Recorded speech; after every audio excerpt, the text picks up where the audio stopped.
She literally curled her hair with the flat iron and burned her hair out because, hey y'all, it's me back with another video. This is going to be part 2 of what I have now decided is going to be a series. The series is going to be called the ABCs of short hair. So it's going to be all the basic concepts. And the last one that I posted, which was on how to get the perfect wrap, that's going to be part 1 of the series. What we're going to talk about today will be part 2 of the series, and this is going to cover the perfect curl, and then part 3 of the series will be coming up next week. So just as before, I'm going to go through these steps. I'm going to talk about them in detail. At the end of the video, I am going to put up a list so that you can again screenshot it if it's something you want to have that you can reference again. So without further ado, let's go ahead and get into the perfect curl. Okay, y'all, first things first, you need to figure out what type of flat iron or styling tool you want to use. And when I say what type, I'm talking about what material the plates are made of. You've got titanium, ceramic, tourmaline, and a mixture of all 3 of those. And the main difference, there's a lot of differences, but the main difference you want to be concerned with is the even distribution of heat throughout the plates. Titanium, in my opinion, is the best because it has the most even distribution. Next, you have tourmaline, which I like a lot, and then you have ceramic. But you have to be careful because any of those 3 can just be a coating on the plates. So the actual plate itself is not made of the material, it's just coated in that material. It's gonna be a different price point depending on which one you choose, starting with ceramic, then tourmaline, then titanium. Okay, the second one is common sense, but I'm gonna include it. You need to look at the length of your hair and then buy a flat iron that is the appropriate size. I mean, if your hair is 2 inches long, you don't need a flat iron with 2-inch wide plates because it's gonna cover the entire length of your hair. Let me show you. It's easier if I show you. Okay, imagine this is your strand of hair. And this is, let's do this. So this is the strand of hair.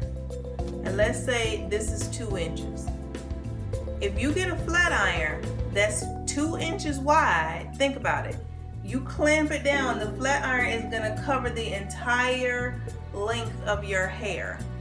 So then when you go to bend the flat iron, you can't even turn it because it covers the entire length of the hair.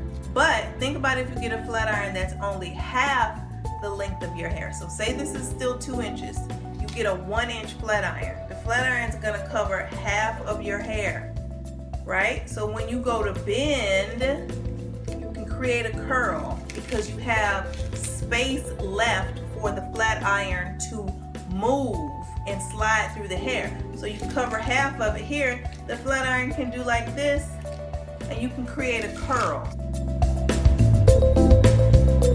Okay guys, point number 3. You want to figure out how much heat your hair requires to curl and to stay smooth and curled, but you also don't want to be frying and damaging your hair. I would advise you to start off low and slowly increase the heat and watch your hair. And when I say slowly increase the heat, I don't mean do it that day. So say for instance, you start off with 350-degree heat. Curl your hair, see how it wears, see how the curls look when you actually apply the heat, see how they last during the day, see what happens when you finger through them, test it out for say 2 days. Okay, if that's not enough heat and the curls aren't turning out the way you want or they're not holding, okay, then the next day you might want to bump it up to 375 and so on and so forth until you get yourself to a heat level that gives you the results you want, but that does not burn your hair, because you don't want to be frying your hair. Even if you're not applying heat frequently, you still do not want to apply too much heat. Everybody's hair is different, so don't go in. I had a girlfriend do this. I left my flat iron on and she came in and said, "Oh, can I just use your flat iron, leave it on?" I said, "Yeah." Like I said, use high heat. She literally curled her hair with the flat iron and burned her hair out because everybody's hair is different. So you want to start low, work your way up. Okay, tip number 4. Be conscious of where you place the plates of your flat iron. You want to place the flat iron as close to the roots of your hair as you can, and I will explain to you why. When you take a flat iron like this, you clamp it down. heat is distributed this way, heat is also distributed this way. So when you get close to the root with that flat iron, there's heat that's gonna come down this way and touch the root of your hair and help straighten it and help smooth it. Sometimes you will see stylists or you'll see people that do hair, you'll see them clamp when they're at the root. They're just taking advantage of that heat that's being distributed this way, and they're continually clamping because they want to create a little pocket of air that's pushing down that hot air down onto the root of your hair. And you have to be conscious of the type of flat iron you get. That's why I'm very picky about my flat iron, because if you get one that has too much bulk in the body of the flat iron before you get to the plate, it can prevent you from getting as close to the root as you really need to get. Okay, we're on number 5, moving right along. The next thing you want to be conscious of, ladies, is don't add too much hair to the section that you're curling. When you put your hair into the plates of the flat iron, don't overdo it. Don't try to stuff the hair in there, and don't try to use a section that's too long. The reason for that is if you put a section of hair into your flat iron that's too long this way, those little hairs will get stuck here and they'll get stuck here. And everything you do to your hair is cumulative, meaning if you're every day grabbing that section, you're pulling out strands of hair here and here. So over time, you're gonna notice thinning. And sometimes you can see it in people's hair. Like if you take somebody's hair and you pull it straight up and then you can see the ends are like this, that comes from it being broken off in different places. I mean, it can come from different things, but that is one of the reasons you see that jagged hair like that, because you're snipping little pieces of the hair when you try to put a piece that's too long into your flat iron. The other thing is, don't get a section that's too chunky.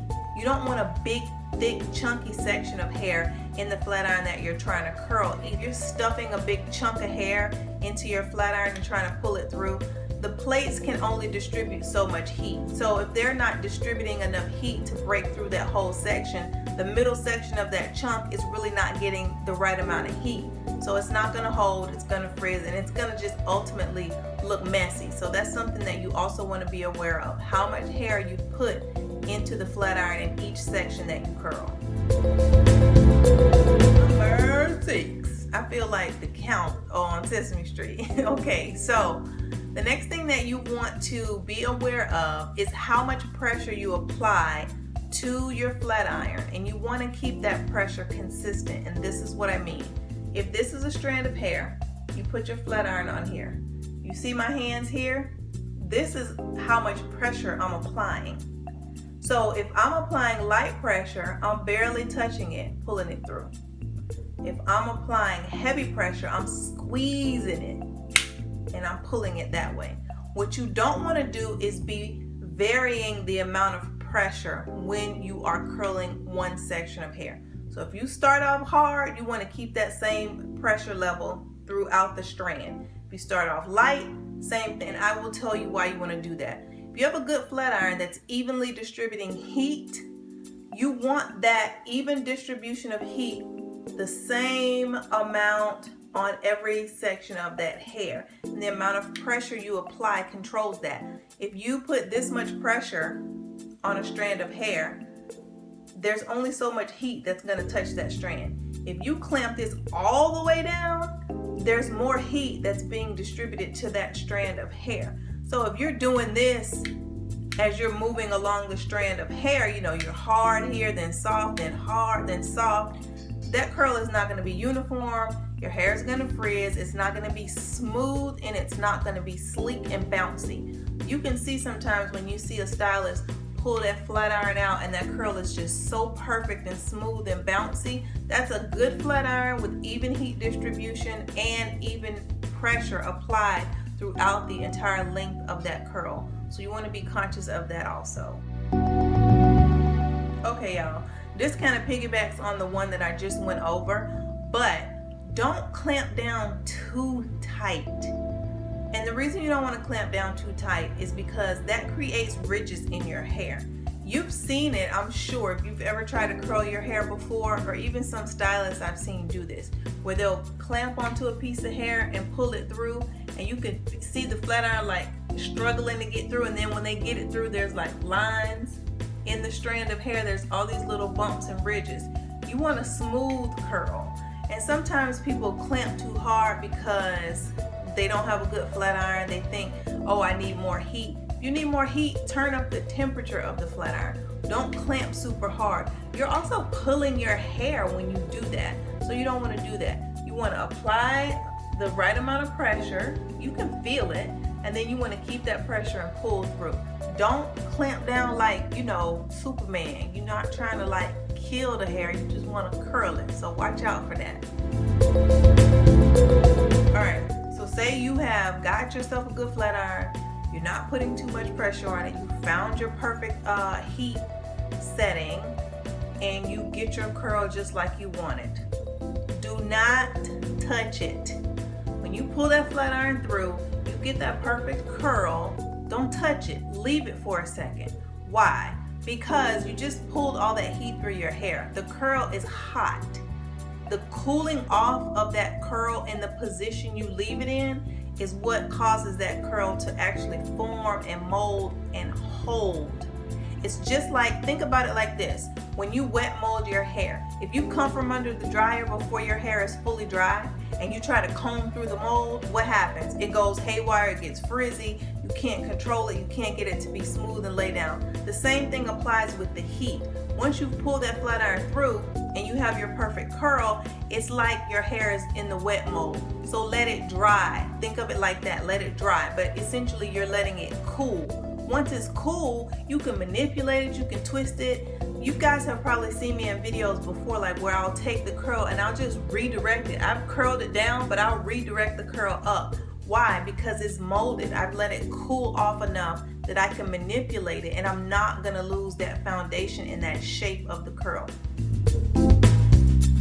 All right, if you stuck with me this far, kudos to you. We're at the end. The last point I wanna make is a lot of what happens with you curling your hair and how the curl turns out and how the ultimate style turns out has to do with how you flick your wrist. I mean, it sounds kind of funny, but it's true. You control how that curl will actually turn out in the end by how you hold the flat iron, how you pull it through, how you flip the curl up or how you flip the curl down or how you flip the curl straight forward. All of those things matter, and you control them at the beginning of the curl. All the other factors that I just pointed out matter, but what matters the most is how you grab that curl and how you direct it initially. So think about what you're doing. Think about how you want the style to go. For instance, when I do my the best Pixie ever hairstyle, that Tamron Hall hairstyle, and you'll see when I get right here that I take the flat iron in my hand and you can see me rotating my wrist that way as I'm curling the hair, because I want that curl to come forward, and I also want to be able to blend the next curl down. And think about it, you want one curl this way and then you want one curl this way. So what you have is curls that go like this. So to do that, I flip my wrist like that, and then when I curl the curl up under, I flip my wrist that way. So how you curl your hair, how you flip your wrist, how you hold the flat iron matters. If you're left-handed as opposed to right-handed, you're gonna have to do some other things that work for you to get the curl the way you want. If you just don't have full control yet of your flat iron, you're gonna have to also make some adjustments so you can get the curl you want. You guys have seen me. I'll be curling my hair and you'll see me take the flat iron and hold it until I can get my wrist this way, and then I'll do that, because I know that it matters and I've kind of mapped it out in my head. So you have to be conscious of that. Those are the little things that are going to take your hairstyle from, oh, she did her hair in the house, to, oh my God, who does your hair? Those are the little details that matter. They take your style up a notch. And if the whole goal is for you to do your hair at home and save you some money and get a professional looking style and a professional looking outcome, then you have to pay attention to those little things. Okay guys, that was it. I hope you enjoyed this. I hope you can take something away from it. I hope you learn and that this becomes a tool and a resource for you guys. I'm gonna put the screenshot up so that you guys have that, and until next time, bye.